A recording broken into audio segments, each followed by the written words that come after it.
The following content is provided under a Creative Commons license. Your support will help MIT OpenCourseware continue to offer high-quality educational resources for free. To make a donation or to view additional materials from hundreds of MIT courses, visit MIT OpenCourseware at ocw.mit.edu.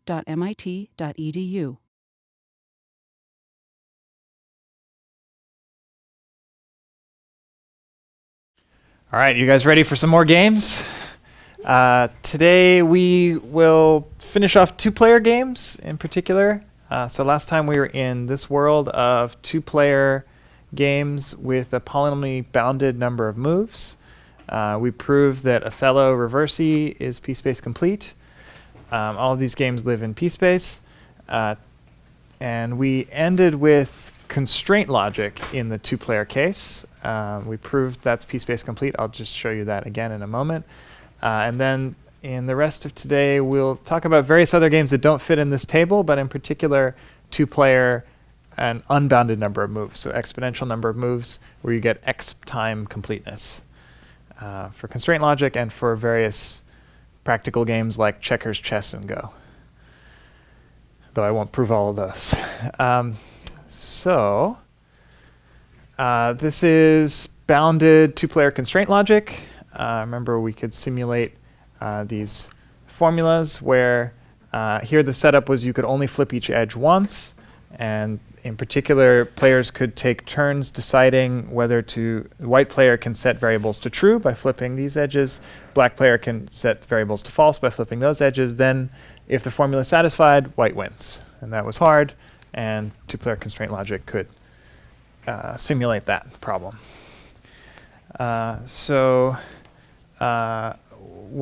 What I want to show you next is three real games, real-life games that can be reduced from bounded two-player constraint logic. And for those, we'll need two additional facts. One is that planar bounded two-player constraint logic is p-space complete with this crossover gadget. We just need the addition of a choice variable with three red edges, 2 in, 1 out. This is what we will need. And also that we can make protected ORs, an OR where you're guaranteed at most one of these comes in by allowing an additional gadget, which is a free edge. So only one of our constructions will use this, but in that setting we can make a free edge and we need the protected OR, so they go together well. And so this is review from last class. So first real game we're going to look at is called Amazons from late 80s, but became popular in the combinatorial game theory world, I think in the mid-2000s. At least that's when I heard about it. So the usual game is played on an 8x8 chessboard, I should say, with 4 black queens and 4 white queens. Those are the Amazons. The Amazons, as you may know, carry bows and arrows. So a move in this game is to take a queen of your color, move it in a queen-like way. So in this example, we're moving the queen up to this position. And then you fire an arrow by another queen move from there. So from here, we're shooting an arrow to this position, diagonally visible. You're not allowed to move through other players or through arrows, and you're not allowed to shoot through other players or through arrows. So this square is destroyed forever. So this is clearly a bounded game. Every move, we destroy a square. You have to do both of those things. Move a queen by a non-zero amount, and then shoot an arrow somewhere other than yourself. You're never allowed to land on a dead square. Okay, so a typical game after you play it for a while, it's really fun. You should try it. We'll end up in a situation where you've partitioned the queens into independent components. And so then it's basically a bunch of Hamiltonian cycle problems, or longest path. Now these guys have to walk around. It's a little bit weird because you can shoot not exactly where you're landing, but in particular you could shoot where you just came from. So if each of these components, usually they're Hamiltonian, or have a Hamiltonian path, and then with queen moves, and then you just sum up the areas then, and whether white or black has more area is the winner. Because in general, once you can't move, you lose the game. The goal is to move last. So in general, your goal is to partition up the space so you have more territory. So we're going to prove p-space completeness of this game using bounded two-player constraint logic. So here's the basic gadgets, in particular the idea of a wire. We're imagining this is an upward traveling signal, and for it to travel up, you think of this as an edge reversing from downward pointing to upward pointing. If the A queen has to move down and also shoot down, so leaving 2 blank squares. In that situation, B can move down and shoot down 1, or move down 2 and shoot up 1. Either way, consume these 2 squares, but leave 2 for the next guy. This is a parity shift. It also works if this guy moves down, shoots down, leaving these 2 squares, then D can move down, shoot diagonally, and so on. So that's our wire. That's how we're going to propagate a signal, because we only need single-use gadgets. You can do a turn. A moves down, shoots down. B moves down, shoots down. C moves over, shoots diagonally. D moves over, shoots diagonally, and so on. Variable gadget. So this is what we had on the bottom of the construction. This is a white or black edge, and we'll never have to connect black edges to anything. So they're just hanging out. Here, if black moves first here and obliterates these 2 squares, this wire is dead. If white moves first, then white can activate the chain. So that's going to simulate the usual setup where white and black are taking turns setting their variables the way they want them. And then if white can succeed and satisfy the formula, we have to get to AND and OR gadgets. But if white can succeed and this guy can move down, then B can move to this place and shoot here, and then move over here and shoot into this giant room, and then spend tons of moves in here, and then come back here, shoot there, back there, shoot there, shoot there, and get to the other room. Okay, but if this guy does not move down first, this guy, whichever way he goes, he'll have to either destroy the room he's walking to or destroy the other room that he could have gone to. So you only get half of the points if this is not activated. And we're going to set it up so that black has a bunch of other moves in some other room that's already been cut off. And it will be roughly equal to one of these rooms. And so only if you get both of them do you win. And because we can't control which way B goes, these 2 rooms have to be the same size. So you happen to win by a factor of 2 in the number of moves, but that's not essential to the proof, just for symmetry.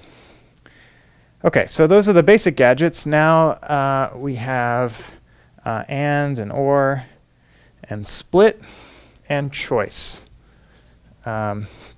Usually in NCL we think of AND and split as being the same thing. But in this setting, especially in the bounded situation, they're really different. Remember, it corresponds to whether initially whether the red things are pointing in or the blue thing is pointing in, red edges or the blue edge. And they behave quite differently in this setting. So for the AND gate, these are the 2 inputs. If both of them move out of the way, then C can move here, shoot here, and D can move here and shoot there. So and if you only move one of the 2, you won't have enough room. Wait, why? Why? Like if B moves out of the way, C can move and shoot here, but D only has one square. If A moves out of the way, C can't move. Yeah. On the other hand, an OR gadget, these are the 2 inputs, and this is the output. If either one of these moves, we sort of already have 1 square. We just need a second square for C to shoot into. Could be here or here. As long as one of them moves out of the way, we are happy. As a choice gadget, this is 3 blues coming in, but with the orientations are different. So with this, so a choice is we have an input coming up from the bottom, and we want to activate one of the 2, but only one. So that corresponds to A moving out of the way, leaving 2 squares. Either B can take it and hit those 2 squares, or C can take it, but only one of them. So the same gadget does both.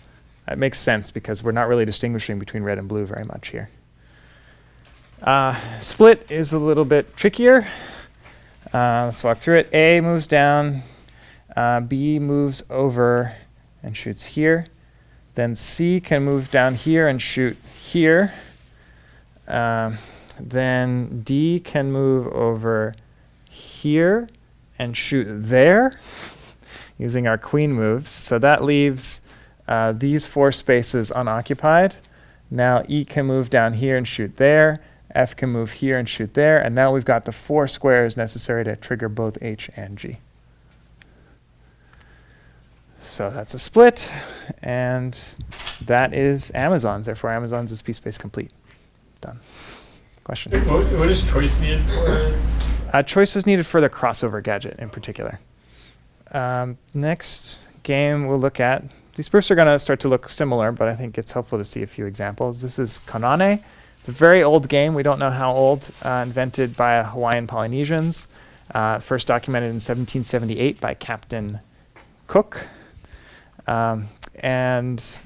This was a world championship. No, this was a regional championship in 2005 that I probably lost at.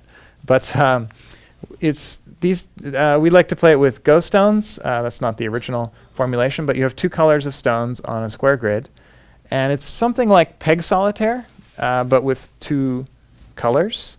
So let me maybe show you a bigger image. The type of move you can do, if you're white, you can jump over a sequence of black stones. But you can only jump over 1 at a time. So if I had 2 in a row, you wouldn't be able to jump it. And furthermore, you're not allowed to change directions in a single move. In a single move, I can jump over any chain of black, blank, black, blank things. And they are removed. I capture them. And it has to be in a straight line. So that's the rules. And of course, every move I make, I capture somebody. So it's bounded, polynomially bounded number of moves. This is the general idea for a wire, is that with white will be doing most of the action here. And so white will be jumping here. At this point, I have to change directions. But luckily, after I obliterate those 2 pieces, black can't do anything to me. I'm safe between these 2 black squares. So black will do something else. And then white is free to start jumping in the direction they want to. That will be critical. Here is a variable where if black moves first in this scenario, I can capture the white thing and prevent it from activating this wire. If white moves first, they can activate the wire. So that has whoever goes there first sets the variable. What's the start configuration in this game? Oh, in the original game, it's the whole board is filled where the color of your piece is equal to the color of the square of the checkerboard, except for the center 2 places are blank. But we're not considering it from the actual initial configuration. We're considering it from a half-played configuration. Because the original configuration, the answer is just a function of the board size. And that's not enough information to be interesting from a complexity standpoint. Yeah? Do you know of any problems that have like significant hardness results for sort of the standard start but generalized? No, in general, none of those problems can be hard in the sense that we want, because they're sparse. They have very few inputs of a given size. So there is no such result, unless you have a variable initial setup, like maybe games where you, what do you call it, draft your deck in the beginning. I mean, if you consider that part of the initial setup, then that could be much more interesting. Okay, so we have, these are, right, haven't done the or and the choice. So again, if we, so let's do the or. If we are activating from here, we can just keep going. It would be bad to stop here because then black could capture us. But we can go straight. On the other hand, if we come from this position, we killed those 2 guys, we're safe, and then we can go up. And a choice gadget would be the input for a choice would be here. So you can jump here, and then you have a choice whether to go up or down. So again, same gadget does or and choice. And here's one gadget that does and split and a shift, which is convenient for various ways to use it. But what it really does is there's 2 traversal paths, input 1 to output 1 and input 2 to output 2, and they have to happen in that order. If you try to activate path 2, you have to stop here. I mean, I guess you could jump here and then be captured that way. If you stop here, you'll be captured by that guy. So that's bad news. But if we first do the input 1 traversal, this is safe, and then go to the output traversal, this guy's gone, and so then we can do input 2, pause, and then go up to output 2. So that's what the gadget does by itself. If we ignore what happens out here, then we can think of this as an AND gate, where first this input has to come in, kill that guy, and then go off, go off to Never Never Land. And then if the second input comes in, then we activate the output. So that would be the output of the AND gate. That's garbage, and these are the 2 inputs. Now there is an issue of we have to make this one trigger before this one, but in all of these setups we have these pauses where the piece can wait. So if we have a turn gadget right before the input, it can just sit there and wait for the other input to the AND to activate, and then this one can go ahead and activate the second one. So there's no real, we're very flexible on timing, so we can make input 1 go before input 2 for an AND. For a split, we can just have a white token sitting here ready to go that's in a safe position. And then once this input comes in and gets output there, then this one can trigger an output there. So we get both of the outputs for one input. And for a shift, we do both of these things. We treat this as garbage, and we have a safe white token here. So if this comes in, then that can go out. So we end up shifting by 1. And that fixes any parity issues. Cool. So that's Konane. P-Space complete. How do you guarantee that black doesn't screw? By checking all the cases. In general, there's a question of what black is doing. Basically, within all these gadgets, we're preventing black from doing anything. So the main place where we care about black's motion is here. So there's going to be an initial phase where everyone's setting variables. We're taking turn, and white's going to set half of them, blue's going to set half of them. There, black is screwing you, but in a controlled fashion. After that, there's going to be a pile of extra moves that black can just do, and black will always be forced to do those extra useless moves. If we happen to satisfy the final output to the overall thing, then white will have a zillion free moves, and then white will win. That's the idea. But within these gadgets, as long as we don't do something unintelligent, like going here and then getting captured by black and therefore destroying the whole construction, then white will lose, probably. We are always careful to go to positions that are safe. Black cannot jump us if we're there. So that's, by checking all those cases, you can guarantee black doesn't hurt you. But yeah, I didn't mention what's black doing when we're not allowing it to play at all. Cool. So that's Konane. Next is a game called Cross Purposes. This is a fairly new game by Michael Albert, who's a fun guy in the combinatorial game theory scene.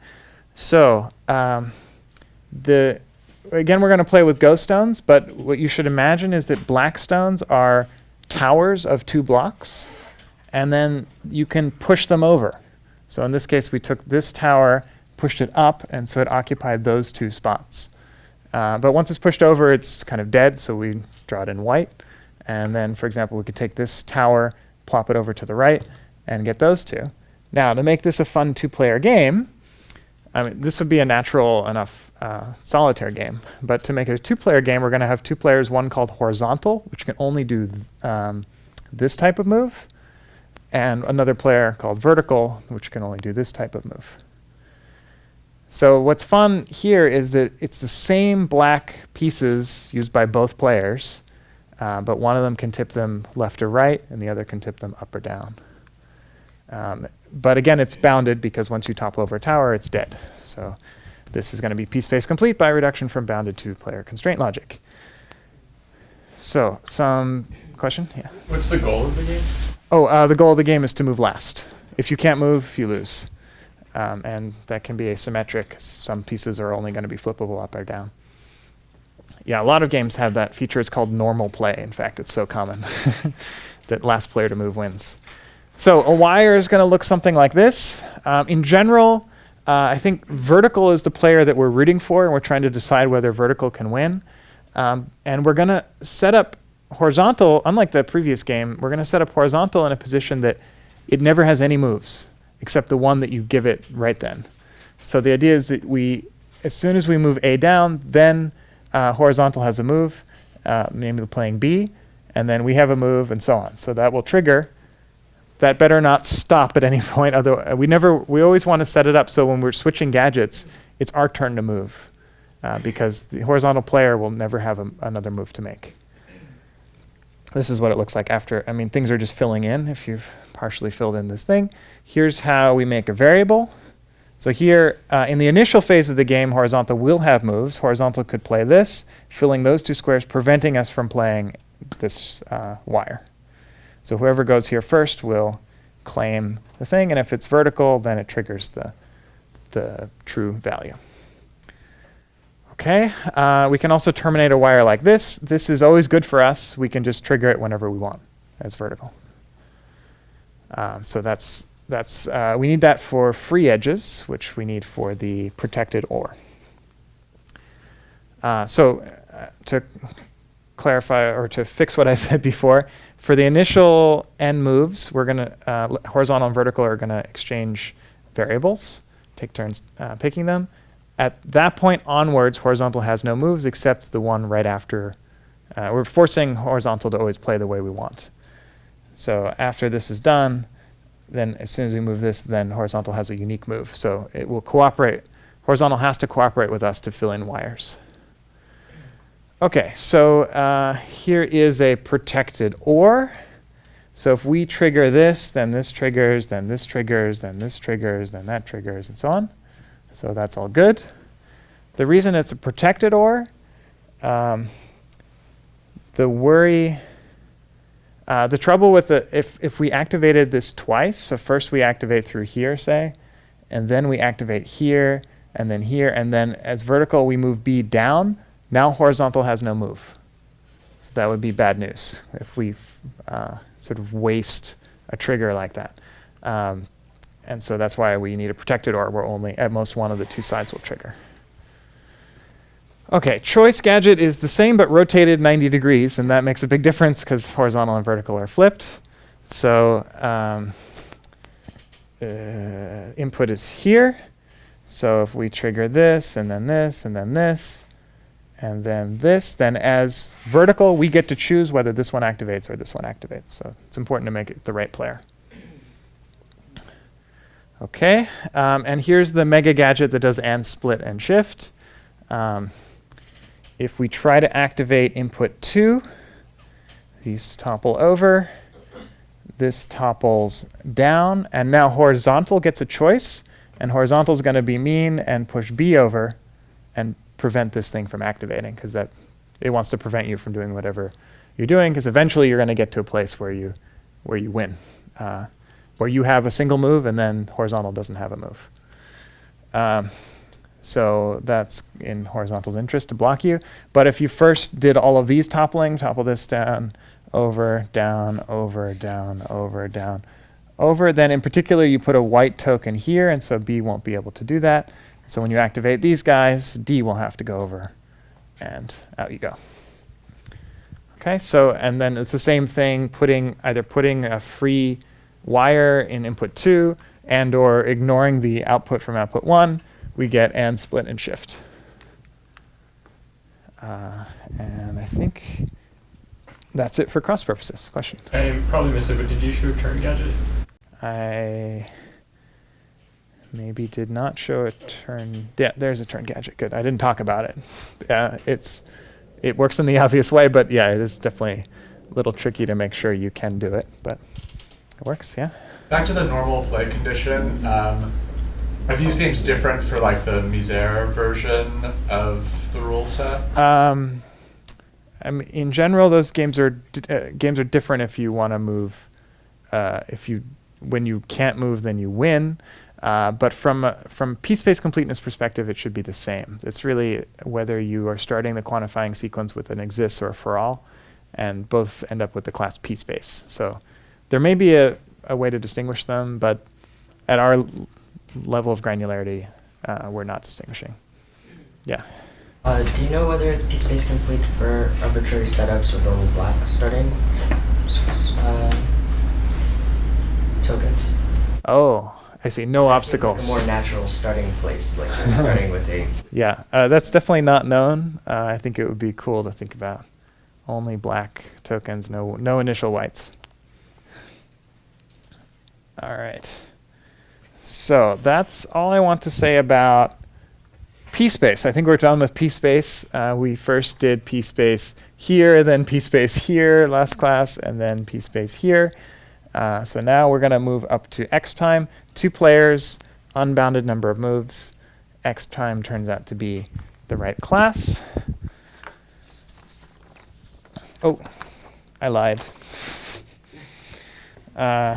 One more P-Space class, which I don't have slides for. This is a short topic, but it's a cool one. I think something that deserves more study. But at the moment, there are no natural games, like real-life games, that have been shown to fall into this class or to be complete in this class.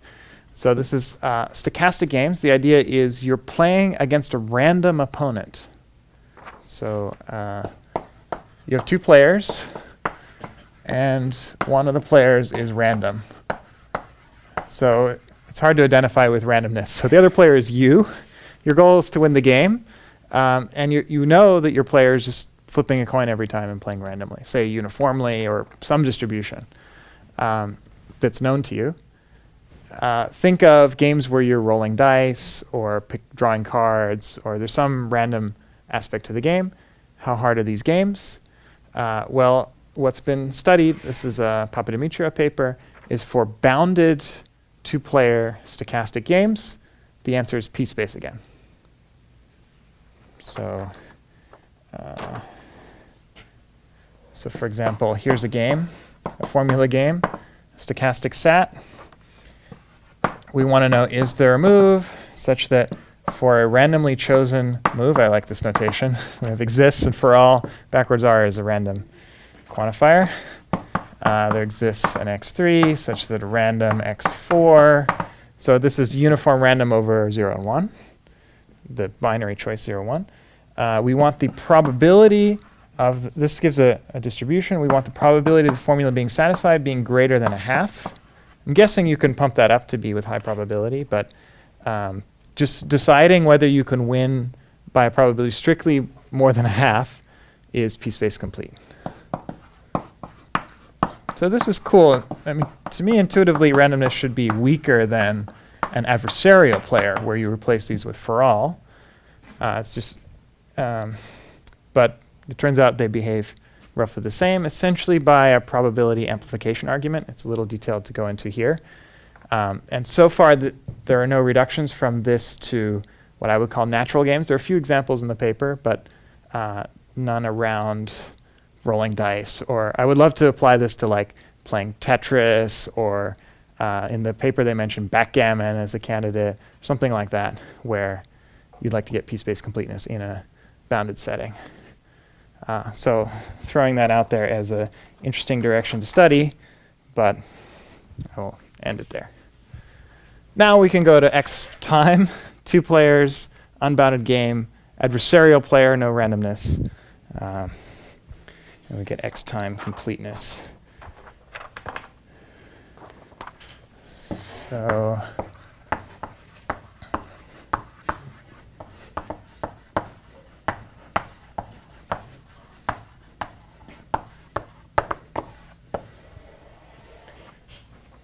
so we're going to start out with, I guess, similar to what we did down here. I'm going to start with some formula games, which are X-Time complete, and then some graph games that are X-Time complete, then constraint logic game, which is X-Time complete.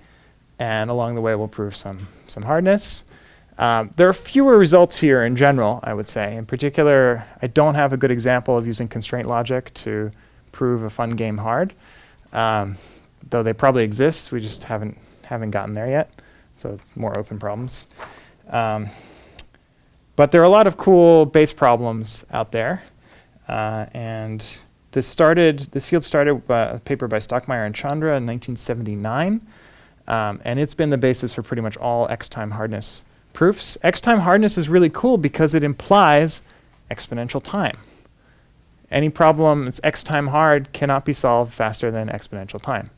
Whereas all these other classes, we need to assume p does not equal np or p does not equal p space. P we know does not equal x time. So these games require exponential time. It's kind of fun. And I'm pretty sure the first results in this category were these games. So it's power of games.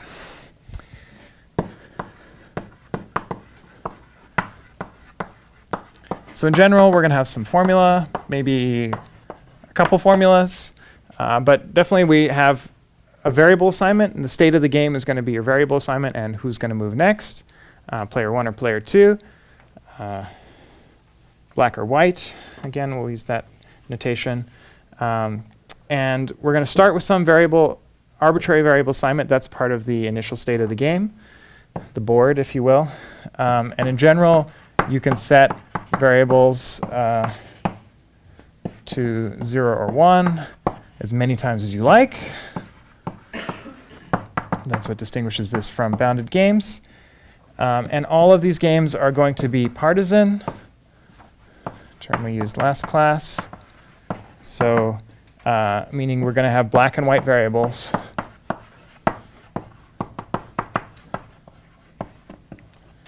And yeah, I'm going to cheat a little bit. There's going to be one variable that's black and white, but only in one of the games. So we'll get there. So black player can only change the black variables. White player can only change the white variables, except for how I'm going to cheat. So let's start. These games are very creatively named. First one's called G1. And it's amazing how consistent the literature is about the naming of these games.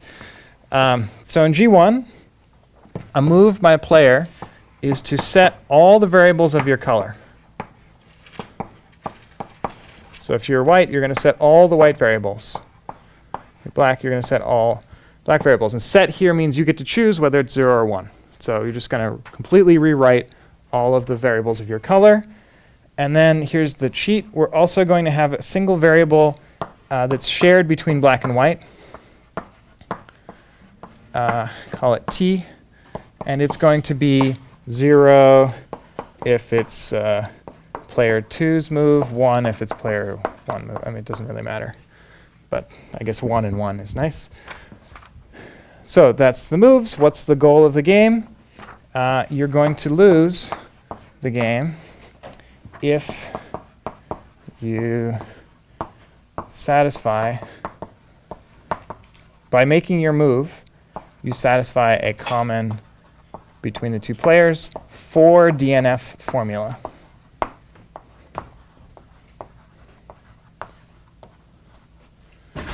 Okay, so there's one formula in the game. It's DNF, which is very simple to think about. There's just a bunch of options. If this happens, you lose. If this happens, you lose. If this happens, you lose. It's an OR of various conditions.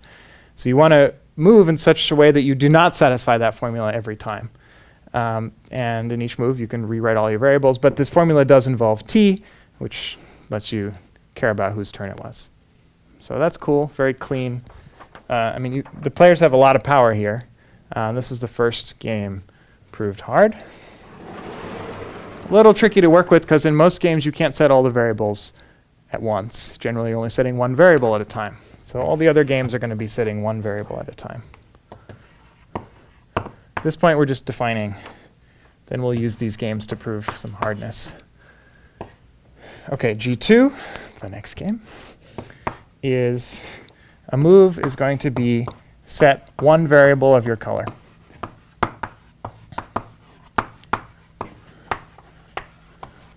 So in particular, if you set the variable to its original value, that's like passing. So passing is allowed in this game. Passing is also allowed here. You could not change any of the variables. You wouldn't win in that case. You only win if your opponent loses in this setup. And the question is, can you win? Okay, in this case, we're going to have a win condition.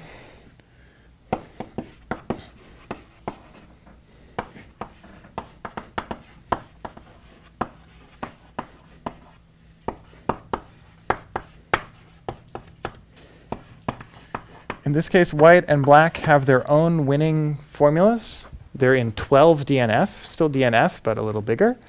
And if you satisfy your formula at the end of your turn, you win.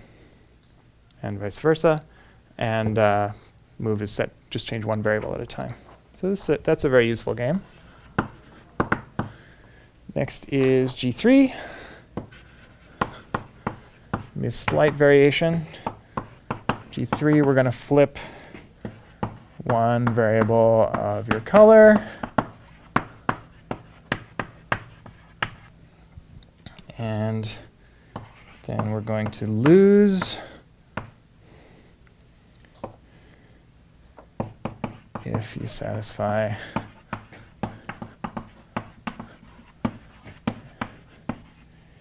your 12 DNF formula. Okay, one thing to keep in mind, losing and winning are quite different because losing is essentially negating the formula, which turns DNF into CNF. So you can think of this as winning in a CNF condition. You could think of this as losing in a CNF condition, but they're not interchangeable. So here we flipped between DNF and CNF, but we've also changed the definition of a move. A flip, you're not allowed to pass. You must change a variable to its opposite value. Here we're allowed to just pass. So we changed the move definition and the win condition. That is also hard. This is a common one. I would say most X time hardness. Proofs use this one. G4. A move is going to be like this. You can set one variable of your color. And here we're going to have a common win condition. This is nice. We win if you satisfy a common 12 DNF formula. Oops, 13 DNF. Need a little more. Okay, so every move, we're both checking the same formula in this case, and here the set happens to win. So it's a variation of G2. Okay, G5 does not exist. G6, there is a G5 in the paper, but it's a generalization of G6. So I'll tell you what it is in a second, but not important. So in G6, same thing. For the move, you set one of your variables to whatever you want. But we're going to make it asymmetric in the sense that, and this will be very helpful for constraint logic, player 1 wins. Player 1 is the one that we care about. We're trying to decide whether they win. If anyone satisfies a particular formula.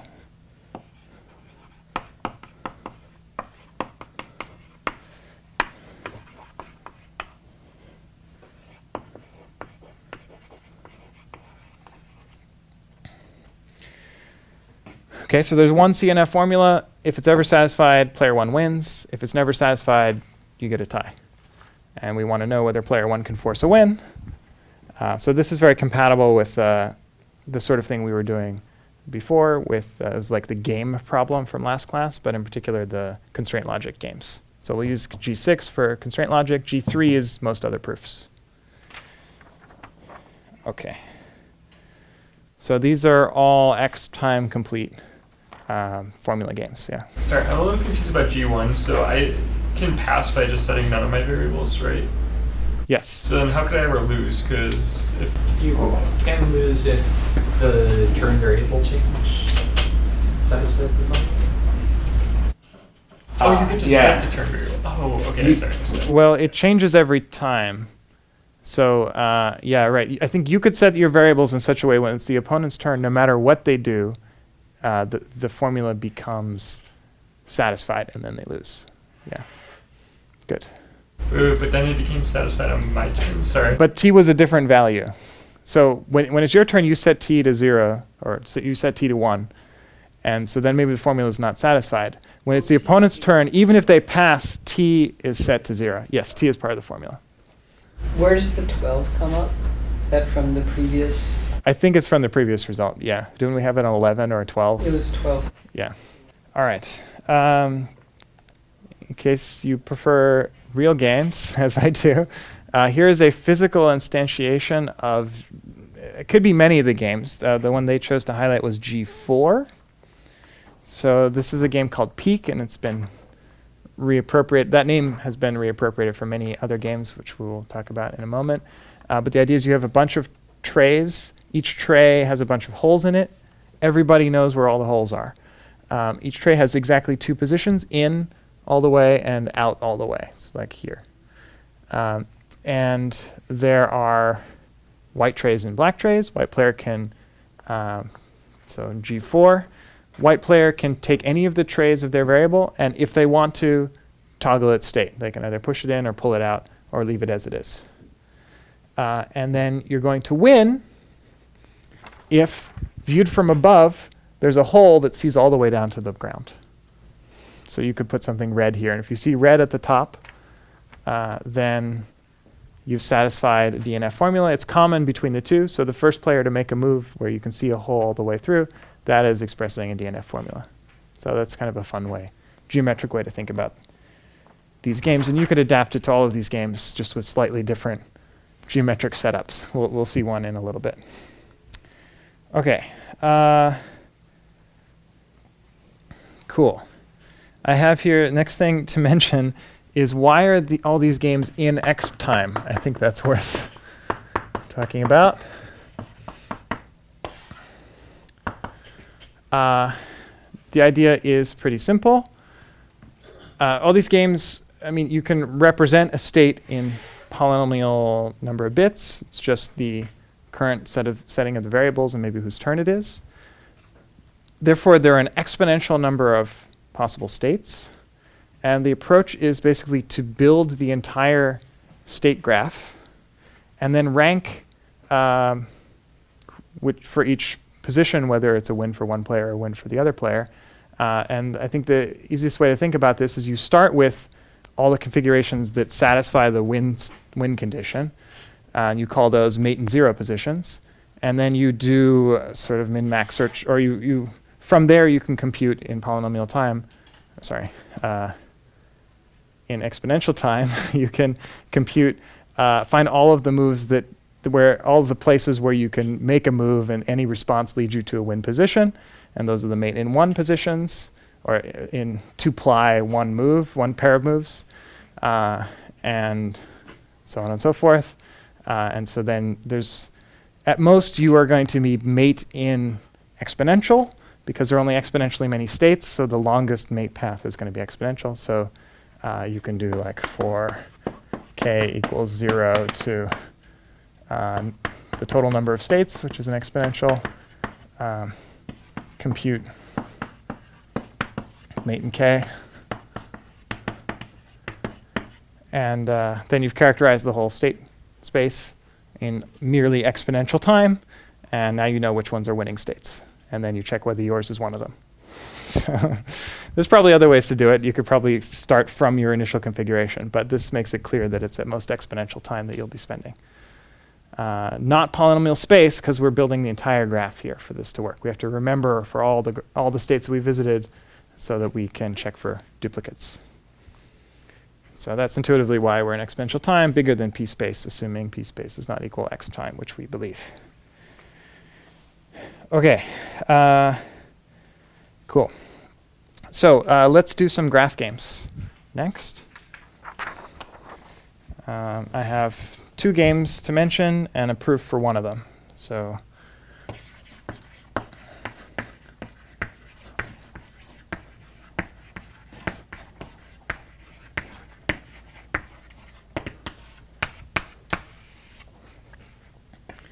first game is based on Hamiltonian cycle.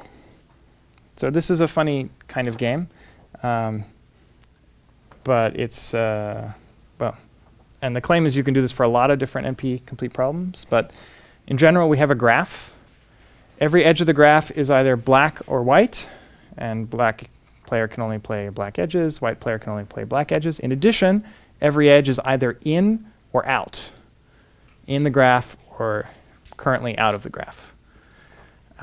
And that's what these variables are going to correspond to. The variable, I mean, we're going to convert into a corresponding game, and in this case, it's going to be a G6 style game. So the winning condition is that the set of in edges form a Hamiltonian cycle in the graph. So you could think in means in the cycle, out means not in the cycle. And if we ever get to a state where the in edges form a Hamiltonian cycle, player 1 wins. Player 2's goal is to try to avoid that. Player 2 can only control the black edges. Player 1 can only control the white edges. And in each turn, you can change, if you want to, one of the edges between in and out. And one of the edges of your color.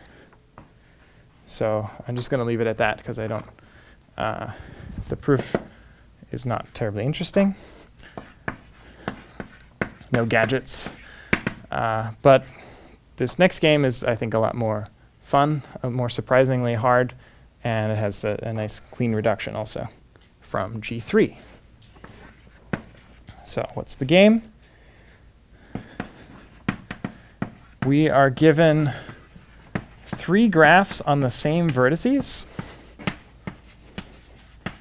So really, you can think of this as a 3-edge colored graph. There's the red graph, the blue graph, the green graph, same set of vertices. And we are going to have tokens on vertices. And we're going to have at most 1 per vertex.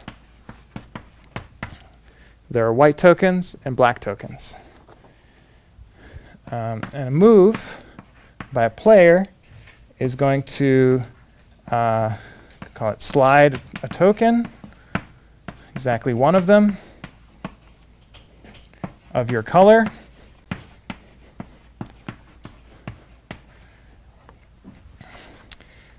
along a path in one of the graphs. There's 3 of them.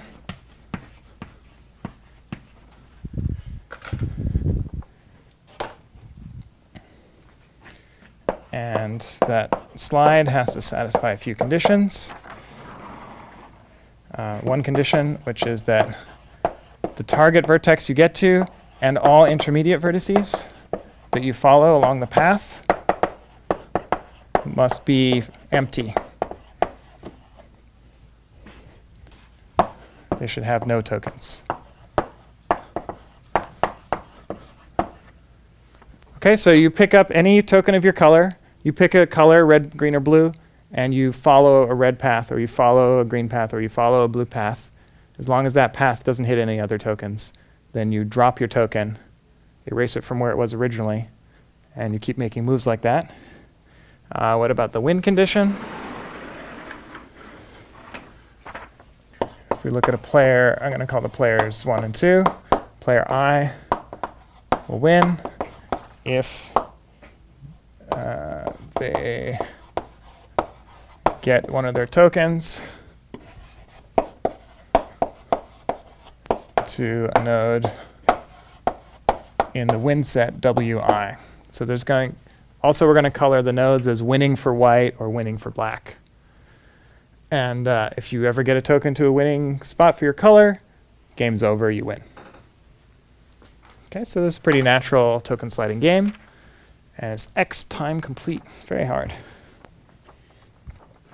And this one we're going to prove. So this is a variable gadget. This is a, so we're going to reduce from G3, I think I said that, this one. So in G3, a move corresponds to, you're forced to flip a variable of your color, although we could switch that to the other version. But and you're going to lose the game if you satisfy your DNF formula. So there's lots of edges here, but in particular, the colors are, there's the solid edges, dashed edges, and the dotted edges. That's red, green, and blue. This was before color journals. So, question? I didn't catch what the purpose of coloring the edges is. Oh, it's basically to decompose the graph into a bunch of different types of paths. So the coloring is, you can, when you follow a path, it must be a path of a single color. Yeah, so you can only follow a solid path or follow a dashed path or follow a dotted path. You can't mix colors, mix edges of different colors. So that's the 3 graphs. So what's going on? We've got a white token here, black token here, white token here. This is a win position for white. These are win positions for black. So there's a lot of things going on here, but the main idea is that white can move the token to here. That corresponds to xi being false, or it can move it to here. That corresponds to xi being true. And that's essentially all you can do in this picture. Why? Because if this guy moves to here, for example, then black can win. Black can go along this path and get to a win state. And symmetrically, if white also goes off the track, then black can go to the win state. Also, we had to put this vertex here to make that, or this token here to make that true. You might worry maybe black tries to move out of that position to there or to there or to there, but then white will win by going like that. So under optimal play, if you don't make silly losing moves, all you can do is move the white token between here and here. Okay, so and I didn't say it, but the path here is supposed to be a non-zero length path, so you have to move your token. And therefore, that represents this constraint that you must flip the variable. You must flip exactly one variable of your color. So that's the variable gadget. And for a while, that's just going to happen. But now we have to implement the win condition or the lose condition. So that's this thing. This is a clause. This is a DNF clause. Is that x3 is false and y5 is true. In that case, we want to lose or win. It doesn't particularly matter here. We want to lose, I guess. Obviously, black can't move first in this configuration because then white could just win. OK, so black can't move first. So what can happen in this gadget is that white must move here because you're not allowed to collide. Once you move there, the threat is that white will win in the next turn. So black must move up. And then if this is empty, white can move here. It can actually move to here because that's a path. And then threat is white will win. So black must move up. Okay. Also, there's a black win there, but we'll get to that. Actually, I'll do it now. So if this was blocked by x3 because x3 was currently set to true, then you won't be able to move this way. So you'll basically be stuck here. And then black can win like that.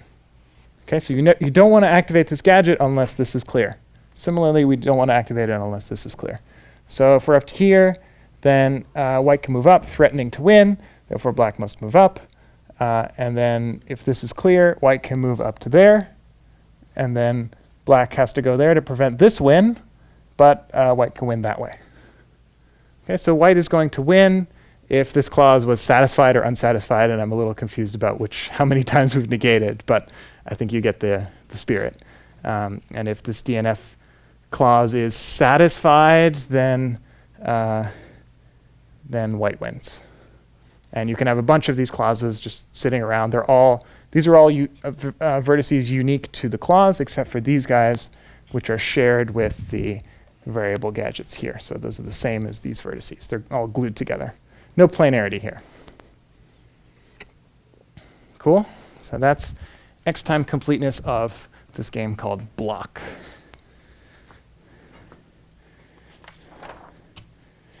All right. This is a little ambitious, but the next one I'd like to prove is a real-life classic game, namely checkers. This is most of the proof in one slide. It's a little bit complicated, but let me give you the high-level idea. It's actually a really cool proof. It's also from my birth year, so I think that's cool. So don't worry about this too much, but our construction is going to be this little square inside this little square, and then there's this giant spiral outside that will cause everything to self-destruct when the game ends. I'll talk about that later. Let's focus in first on what's happening within this little square. But that will be the context. We'll get to that again. So inside the square is this thing. And basically, white. I think the perspective is from white. So the goal is for white to win. And white's in checkers, there's two types of pieces, and the circles are going to be pieces that are going this way for white and that way for black, and the squares are going to be kings. They can move up or down. So white has some variables that it can set between true and false up here. Black has some variables that can be set between true and false. I didn't mention, but we are going to be playing G3. You're going to be simulating G3. So a move is going to be forcing to flip something, and we're going to lose if a formula ends up being satisfied. So then there's this computation done in the middle. Basically, each of these boxes is going to correspond to a DNF clause. What makes it tricky is each clause involves some black variables and some white variables, and those are going to behave quite differently. But this construction is going to make that happen. And overall, let's see, where to go. Let's start with the variable gadget. So this is a white variable gadget. Black variable gadget is symmetric with all the colors flipped, I believe. Yeah, it should be fine. And the key actor is this king right here. I've drawn it at the intersection, but it could be on the T position or the F position. T corresponds to variables being set true. F corresponds to variables being set false. And so most of the game is going to be all the players moving their kings back and forth between these T and F positions. Those will correspond to flipping a variable of your color. Okay, now, constantly you're worrying about the threats. These attack zones and defend paths are the threats. And if ever a threat is satisfied, somebody's going to win, and the game will end. So when that happens, players in the variable position can choose to activate a variable of their color. And the way you would do that, a key rule, which you may have forgotten about checkers, is that if you can capture, you must capture. So that's how we're going to force the opponent to do lots of things we want them to do. If we move this white token up and to the right, then suddenly this black token can capture, and it must capture along a unique path. Boom, boom, boom, boom. Assuming we're in the true position, then you must jump there, jump there, jump there, and activate some stuff down here. Okay. Conversely, if we're in the false position, we're going to move this B guy up and to the left, and then black token will have to go off into this position. Okay. So far, so good. Now, at what we want, so this variable may occur in several different clauses. There's one clause that matters because this is a DNF thing. We're just trying to prove that one clause has been satisfied. So white's going to want to send things that satisfy it. Black is going to want to send its variables that cause it to be not satisfied. So there's going to be some white variables and some black variables involved in this one clause. But we need the ability to send a copy of this variable to the clause that matters. So the threatening player is going to, white, is going to be sending their thing to a particular clause. They do that using this fork gadget.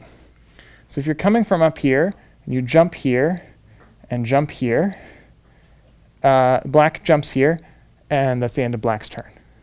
Now white is going to move this position to either H or I, forcing black to follow the next path. So white's always in control for this path. There's going to be a symmetric thing where black is in control, and black can send their token to where they want it to go, one of these squares. Okay, cool. Now, maybe at this point I should mention there are these letters here, MWD and MBD, and this is relevant to the overall architecture of the game. What we're essentially trying to do is get free moves. Free moves will win the game because of the spiral on the outside. But before I get to the spiral, here's a way to generate free moves. Suppose, like right here, I'm going to throw in a whole bunch, think of infinity copies of this gadget, so-called white delay. So black is forced to jump here and just keeps going through. There's no options for black, just has to keep going. But after that move, white has a penalty because white is forced to capture that token. So white essentially lost a move sometime in the future. As long as there's still capture moves, it's okay, but that's kind of bad for white. And there's a symmetric version for black. I didn't bring the picture, but it's pretty similar. and black will be forced afterwards to jump. So the point is, if we essentially stopped here, black would win, actually. Because there's so many moves here that white is forced to waste, they'll end up being able to win the whole game in a way that I will get to. For that reason, you better not trigger this thing unless the king is in the right spot. Otherwise, black will stop there, and then black will win. But there's a matching MBD down here for black, and so we're forced to use both of them. Then they cancel each other out, because if black has n free moves and white has n free moves, they'll just make all those captures and then get back to the game. Okay, so in general, the gadgets use these things to force you to not stop in the middle of the construction. All right, but the heart of the matter is this gadget, the claws. So there's numbers here. If you look closely, these are 1s, and then these are 2s, and then these are 3s. So the idea is, let's suppose that there are 3 white variables and 2 black variables in this clause. But you can generalize. That's what the figure shows. So the idea is, the first, white's trying to win, and so it's going to send its variables of the appropriate truth assignment into the 1 clause. It's going to activate that one, whichever one happens to be glued to the 1 clause first, or the 1 position. And what will happen is the white token will go here. I forgot to mention, we've switched colors from white to black. That's because there's a color change gadget where you can convert white wires into black wires, so don't worry about it. So now we have a white token. It captures all these pieces. Notice it captures this one, which will enable the 2-path next time. So the idea is, first you send in this, it just stops, nothing to do there. Then we send in the 2s, and if this has been done already, so this is basically a conjunction of 1 and 2. The 2 will be able to get here if and only if both 1 and 2 are set. We'll also capture this position and this position, enabling both of these 3s. Basically, we have 2 copies of the 3 wired just because the opponent could mess things up for us by moving one of these. If you just, black could move this over here, and then we're kind of annoyed. But we have 2 copies for redundancy, so even if black messes up one of them, we'll be okay. The worry is, after you activate this thing, black has a turn, and so maybe instead of doing something else, black could just move this. But we have enough redundancy that won't hurt us. Finally, if we can send 1, 2, and 3 together, then black will waste n moves. And so white is in the lead, and then white will win the game in a way that I haven't shown you. Okay. Conversely, black has a blocking strategy, a defense strategy, which is after 2 has activated, if black has either of these variables set to the right value, they can trigger them with the corresponding black variable gadget, and then the white token will come up here and hit this gadget, the MWD, which is a whole bunch of these, and then white is behind, and then black will immediately win. Before white gets to do this, black will win. So overall structure makes sense. Basically, this gadget is active as soon as the white player sends down the 1 thing and then sends down the 2 thing. And then if black happens to have a response which blocks it, namely what that corresponds to is that one of the black variables is in the wrong setting for this clause, then black will have a defense strategy and win the game. And so you only want to activate a thing if all the black variables are in the correct setting currently and the white variables are in the correct setting, so you can do the 1, 2, 3 and then win. And symmetrically, there are things like this for black. That is the game. Now let me tell you how, once you have n free moves, how you can win the game. This is the outer spiral. So everything we were talking about was in here, very far away from the spiral, like n squared away or something. And the spiral in more detail looks like this. There are a whole bunch of kings, and white king, black king. And if you have a bunch of free moves, you don't actually need very many free moves. It's like, I don't know, 5 or something, but they didn't feel like computing it, so they just called it X and then figured out for X. You can make a few moves and get from this position to this position. So far, so good.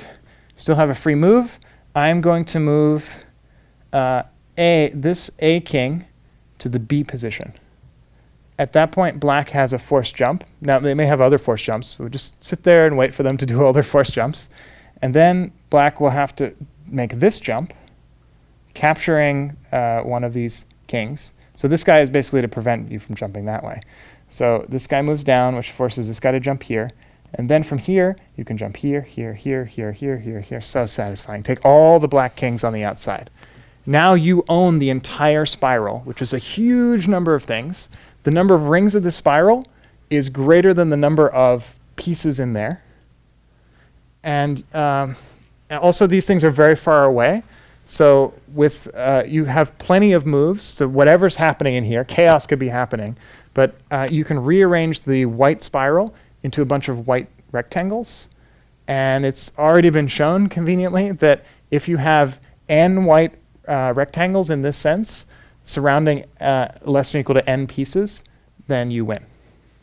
So it doesn't matter what's in here. You can come in and use each ring to destroy one black token at a time, and game over. Isn't that fun? So that's checkers X time complete. Very cool proof. There are details I didn't show. There's a parity shift and a few other things, but that's pretty much everything. And that's the power of G3.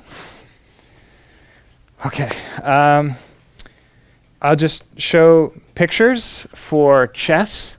It's even more complicated, but chess is also X time complete. Now, I mean, both checkers and chess in the real games, sometimes in some versions of the rules it says you can make at most 200 moves or 500 moves or something. Those games are, of course, piece-based complete if you add an artificial move bound of n or something.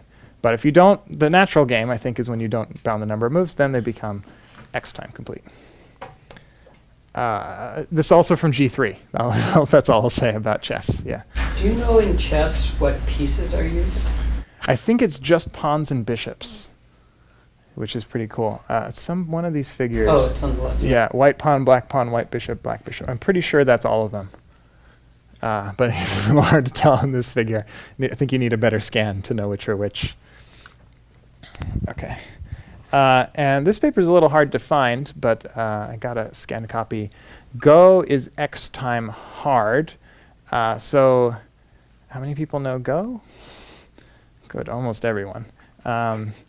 So Go is a little funny because you might think it's a bounded game. Every time you place a token, you consume area. But captures remove area, and furthermore, Kos are the action. So Kos are these threats that when I capture and then someone else can capture me back, and you can flip back and forth from those types of states. There are actually different rules for Go. The Japanese rule set says that you are not allowed to repeat the position you were just at. So, and this is the subtlety of a Ko.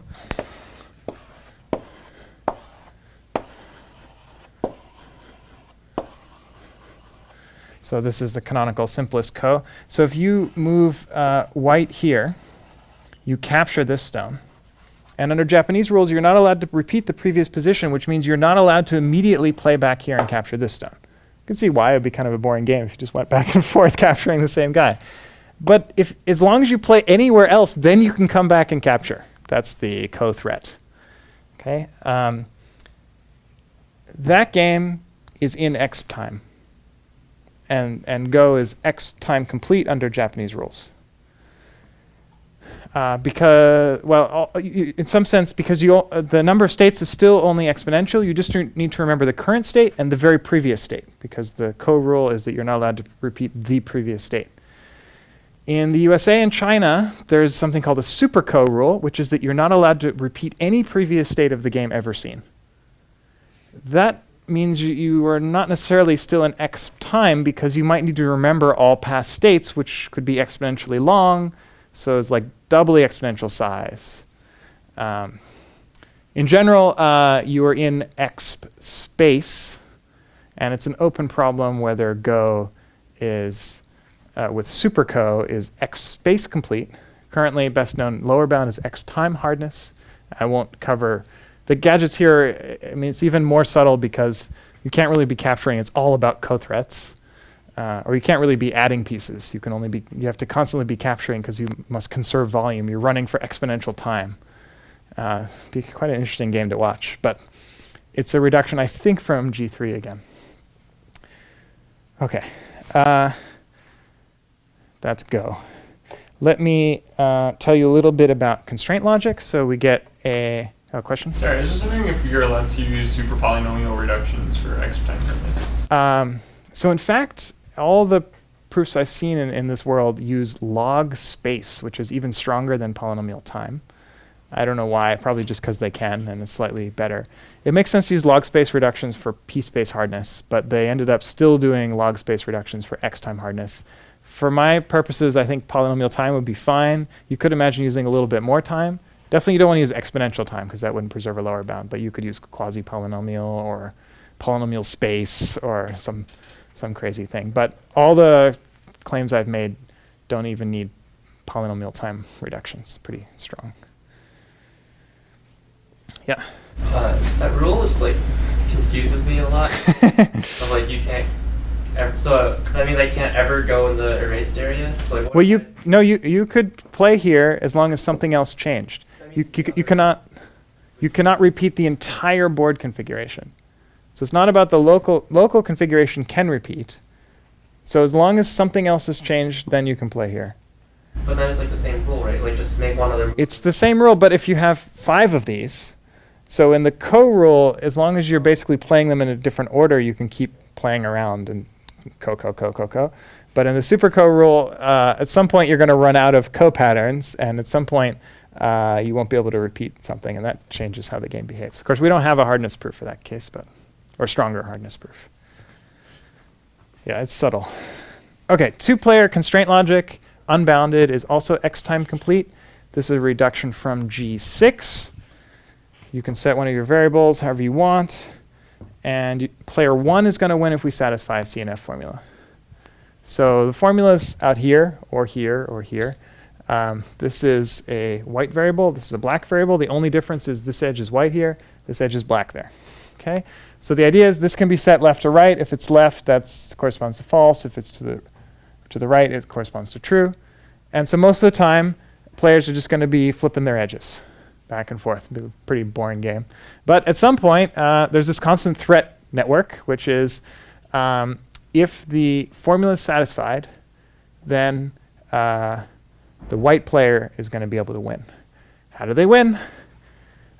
First thing they do is lock a variable. So if this is pointing to the true state, also left and right pictures are symmetric. So symmetric that we didn't even draw it in the book. So I've reflected the image and all the letters are backwards. Okay.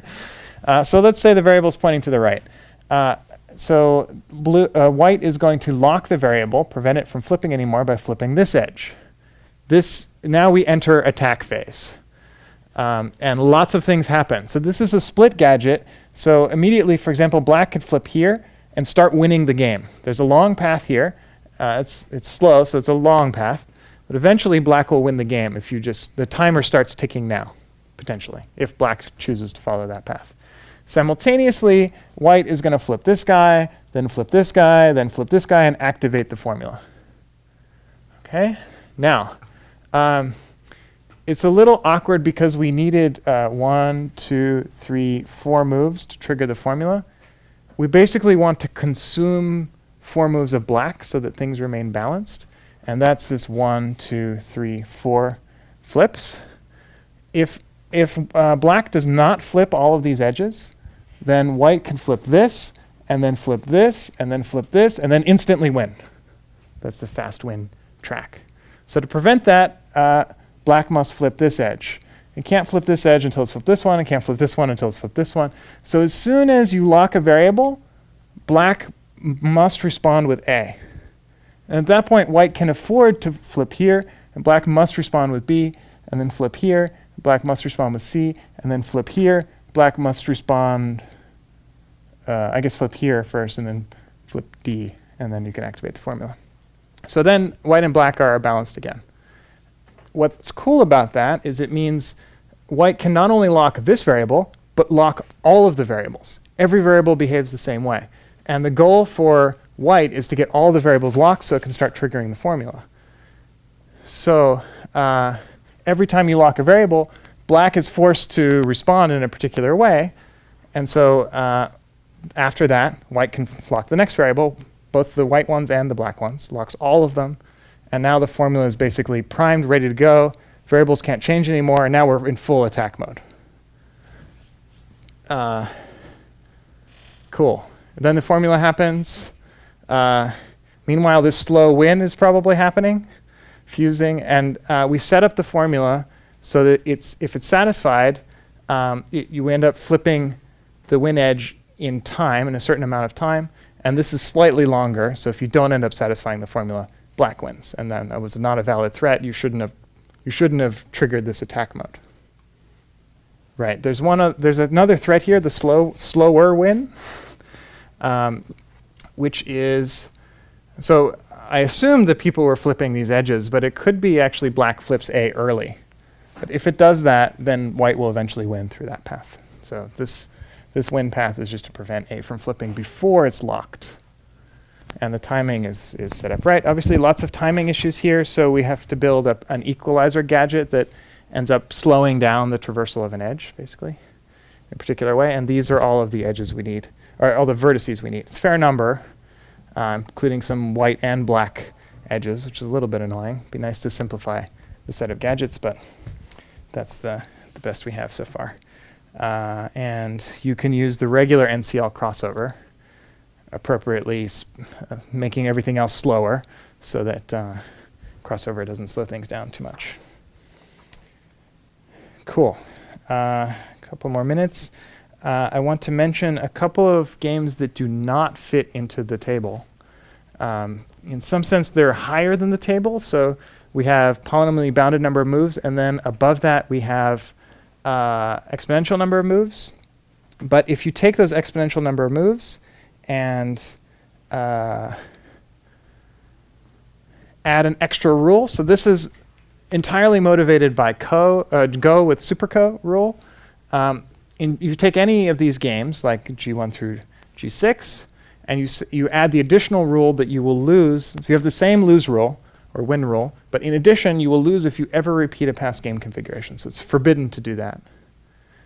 Then Robson, same guy who proved Go is X time hard, proved that G1, G2, and G3 and chess and checkers become X space complete, which is cool. That's a little harder. And makes sense they're in X space because you can sort of walk the graph in exponential space, but they actually become that hard. And even crazier to me is this rule. It seems almost the same. So we're going to have two extra variables, x and y, which can appear in the formula. And instead of this lose rule, we add this lose rule, which is if you ever repeat a past game configuration, and between now and that past configuration, at most one of x and y have changed in that interim, then you lose. So if both of them get changed, you're allowed to repeat it again.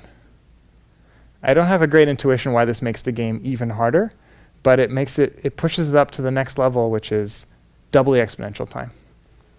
This is changed and changed back because it's a repeat configuration, or? Well, you're right. I mean, one of them will have changed, x or y. You're repeating the configuration, so you change something, could be some other variable, z, and then change it back. As long as you didn't also change both x and y, that's considered invalid. Once you change x and y, you're free to repeat everything again until the next time something gets repeated. So I guess you have to keep track of when the x and y changes are, so it's even harder to know the history of the game and which repeats are valid and which are invalid. In this case, all that he could prove is that G1 becomes doubly exponential time. Cool. I think I will. I could say a little more. In this world, it's probably good to know this fun fact. If you have, normally when we think of non-determinism, we think of like in NP, we have existential quantifiers on the guesses. If there's at least one branch that works, then we're happy. Then we return yes. You can also think of universal quantifiers, where if all of the paths going out of here end up with yes, then we're happy. You can also think of an alternating guess machine, or an alternating lucky machine, where every other time it's an existential guess branch, and the opposite times it's a universal guess branch. That corresponds to two-player games in a natural way. I mean, you could an alternating polynomial time thing corresponds to QSAT. Right? So that would give you P space. Alternating polynomial time gives you polynomial space. Alternating polynomial space gives you exponential time. Alternating exponential time gives you exponential space. Alternating exponential space gives you doubly exponential time. So in fact, this result is stated as alternating exponential space complete, which is the same as double exponential time. So time and space are interleaved in the natural way, and if you add alternation to one layer, you get to the next layer. So just fun fact, and it's useful for reasoning about these games. One more class.